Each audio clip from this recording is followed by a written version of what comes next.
Zakazane piosenki to jest ten pierwszy film, który dzierży to miano, prawda, pierwszego filmu powojennego w Polsce. Jest właśnie w pewnym sensie efektem takich rozmaitych napięć i sprzeczności wynikających z funkcjonowania tego modelu kinematograficznego.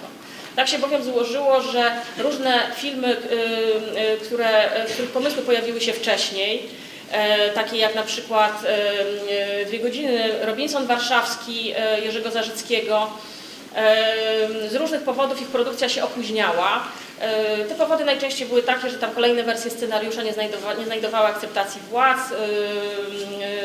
artyści niekoniecznie chętnie chcieli wprowadzać zmiany, mimo że zrezygnował z pracy na przykład nad Robinsonem Warszawskim. To był film, prawda, oparty na pianiście Władysława Szpilmana. To warto o tym pamiętać, prawda, że ta książka w pierwszej wersji, najpierw w odcinkach, w przekroju, a później jako książka ukazała się zaraz po wojnie, w 1946 roku i niemal od razu pojawił się taki pomysł, żeby to sfilmować. W ostatecznym dziele, które istnieje w 2 wersjach, Robinson Warszawski dużo bardziej zmasakrowany przez cenzurę i jakby zmieniony, miasto nieujarzmione, śladu nie zostało z tego, o czym jest pianista Szpilmana, śladu nie ma po tym, że bohater jest Żydem. Główny wątek dotyczy żołnierzy Armii Ludowej próbujących nawiązać kontakt z radiotelegrafistą sowieckim, więc wszyscy ci, którzy widzieli pianistę Polańskiego, prawda, czyli film zrealizowany dekady później, rozumieją, jak dalece tutaj z jednej strony ingerencja władzy, ale też z drugiej strony, jak się wydaje, co jest ważne przy tych filmach, sam stosunek do tego, takie ważne pytanie w ogóle, jak mówić o wojnie po wojnie, które się pojawia przy bardzo wielu wówczas filmach właśnie związanych z okupacją. To są Zakazane piosenki, to jest właśnie ostatni etap, to jest po części Ulica Graniczna. Bardzo dużo problemów to wywoływało, z jednej strony było duże oczekiwanie publiczności, żeby powstawały polskie filmy. W dystrybucji wówczas znajdowały się przede wszystkim filmy radzieckie, trochę filmów przedwojennych polskich i pojedyncze dosłownie tytuły zachodnie czy amerykańskie, pokazywane w kinach, ale także pokazywane przez kina objazdowe, które pełniły wtedy taką rolę tuby, prawda, propagandowej. I bardzo duże było właśnie społeczne oczekiwanie na filmy polskie, nowe filmy polskie, przy czym duża część tych potencjalnych widzów uważała, że filmy te powinny właśnie podejmować temat wojenny, tak? Powinny w jakiś sposób odnieść się do bardzo jeszcze świeżego doświadczenia wojennego. I stąd wydawało się, że ten temat jest jakoś oczywisty. Zakazane piosenki to był taki pomysł, który się właśnie pojawił awaryjnie. Skoro nie ma innych filmów, publiczność czeka na polskie filmy o wojnie, to zróbmy coś szybko. Pewien paradoks polega na tym, że po to, żeby ten film właśnie powstał, wcześniejsze filmy krótkometrażowe czy dokumentalne robione przez przedstawicieli Startu nie spotkały się z nadmiernym uznaniem ani władz, ani publiczności. Więc paradoks polega na tym, że ten pierwszy film dano w ręce przedstawicielowi właśnie przedwojennej branży, prawda? Czyli temu Leonard Buczkowski, który przed wojną zrobił takie filmy jak między innymi Testament profesora Wilczura, prawda? Tą kontynuację losów Znachora, czy Biały Murzyn, taki melodramat. Zrobił też ekranizację Wiernej Rzeki, która dość była doceniona przez krytykę. Niemniej był uznawany właśnie za takiego przedwojennego fachowca, podobnie jak scenarzysta Ludwik Starski. Uważano, że oni właśnie sprawnie zrobią, prawda, szybko, sprawnie zrobią nowy film polski. Pomysł początkowo był taki, że film będzie filmem niefabularnym, tylko krótkim metrażem, taką antologią piosenek okupacyjnych. Miało to być wpisane w taką ramę, w której właśnie wytwórnia Film Polski prosi Polaków, żeby dzielili się, prawda, tymi piosenkami, które poznali podczas okupacji. To daje taką kanwę do krótkiej opowieści wojennej, ale nie było tam żadnych fabularyzowanych wątków ani specjalnie rozrysowanych postaci. Ten film trwał około pół godziny. I po kolaudacji władze uznały, że szkoda marnować tak fantastyczną okazję, trzeba natychmiast tutaj dorobić fabułę, prawda? Dopisać jakiś scenariusz, dokręcić trochę scen i zrobić z tego historię, która będzie przeplatana piosenkami. I tak też zrobiono. I po tych zmianach film miał premierę w styczniu 1947 roku. Premiera była połączona z otwarciem kina Palladium, jakby świeżo przysposobionego, prawda, po wojnie. To, prawda, jedno z tych kin, które już dawno nie są kinami we współczesnej Warszawie. Przyjęcie publiczności było nad wyraz przyjazne, na początku przynajmniej. Mówiono o wybitych szybach w kinie Palladium, o wybitych witrynach w zakładzie fryzjerskim naprzeciwko kina Atlantic, gdzie film również był wyświetlany. Tak bardzo, prawda, publiczność cisnęła się, żeby zobaczyć to pierwsze polskie powojenne dzieło. Ten początkowy entuzjazm został jednak dość szybko ostudzony, po części przez samą publiczność, która część jakby z widzów kupiła ten pomysł, prawda, właśnie okupacji, pokazania okupacji, tego jak wyglądało przede wszystkim w Warszawie życie od września, prawda, do wyzwolenia tak zwanego, tak, czy wproszenia wojsk radzieckich do Warszawy w styczniu 1945 roku. I wplecenia w to właśnie popularnych piosenek okupacyjnych. Zaraz jednak odezwały się głosy krytyki, które w mniejszości były przyjazne, by tak rzec. A jeśli chodzi o krytyków ważnych, to znaczy takich, którzy jakby mogli mieć jakiś wpływ na reakcję władzy, prawda, na charakter samego dzieła filmowego, to w zasadzie w całości były to reakcje nieprzychylne.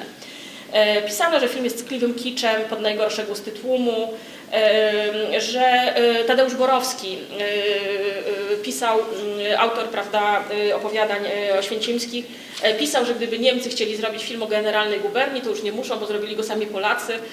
Szkoda, że autorzy nie wyrobili się z filmem na proces w Norymberdze, bo byłby interesującym uzupełnieniem pokazywanych tam dokumentów z niemieckich obozów koncentracyjnych. Z tej reakcji łatwo wnioskować, co się tutaj nie podobało. Tak? Znaczy uznano, że film prezentuje taką baśniową wersję okupacji. W oczywisty sposób różne kwestie polityczne niekoniecznie mogły się wprost pojawić w debacie takiej publicznej, natomiast uznano, że on po prostu okupację infantylizuje. I prawdą jest, że oczywiście Polacy śpiewali piosenki, prawda, i że Warszawa okresu okupacji jest takim momentem odrodzenia się właśnie folkloru takiego, dowcipy, satyra, właśnie piosenki okupacyjne, które wówczas powstawały i które były śpiewane chętnie i w wielu miejscach.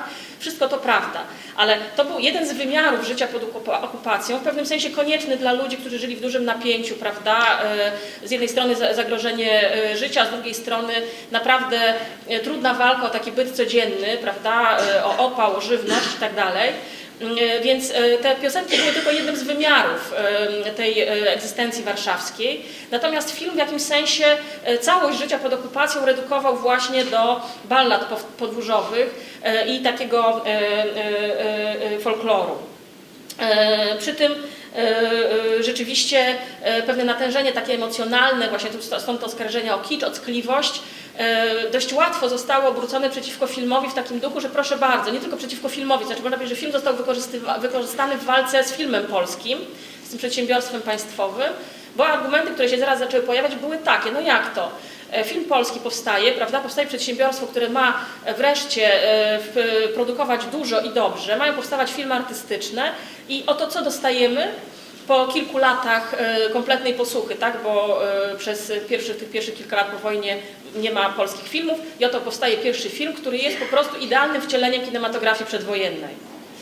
Tak samo ckliwy, tak samo tandetny, tak samo mocno adresowany do sklebiający najgorszym gustom, skierowany do masowej publiczności, bez jakiejkolwiek troski o przekaz, jakieś wartości artystyczne czy wartości ideowe.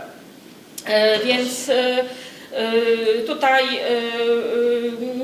te głosy pojedyncze krytyki, która trochę filmu broniła i mówiła, że no, też może tego chcą właśnie Polacy, tak? Właśnie swego rodzaju ucieczki od tego, czym była wojna, w taką formę nieco bardziej zabawową. Wszystkie te głosy zostały, by tak rzec, przykryte pod rzeczywiście taką zmasowanym atakiem na ten film. W Wtedy zdecydowano się film raz jeszcze poprawić, czyli dodać trochę scen mocniej pokazujących terror okupacyjny. Między innymi wprowadzono właśnie taką scenę z zabiciem chłopca kilkunastoletniego przez Niemca tam za namową Volksdeutschki, po to, żeby właśnie wzmocnić ten obraz warszawskiej okupacji jako rzeczywiście terroru, a nie takiej, prawda, przyjemnej gonitwy, w której Polacy krzywili się do szkopów, prawda, co wytykano filmowi. Mocniej też przy tej okazji też wzmocniono znaczenie wyzwolenia Warszawy przez Armię Radziecką.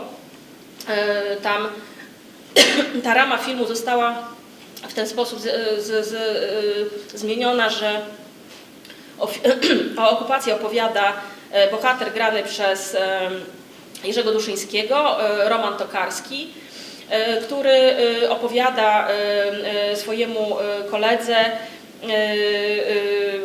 żołnierzowi, który wrócił właśnie z Anglii, tłumaczy, dlaczego należało zostać w Polsce, prawda? I dlaczego jakby ta Polska jakby pod okupacją to było to właściwe pole działania jakiegoś i zbrojnego, czy jakby skierowanego przeciwko okupantowi.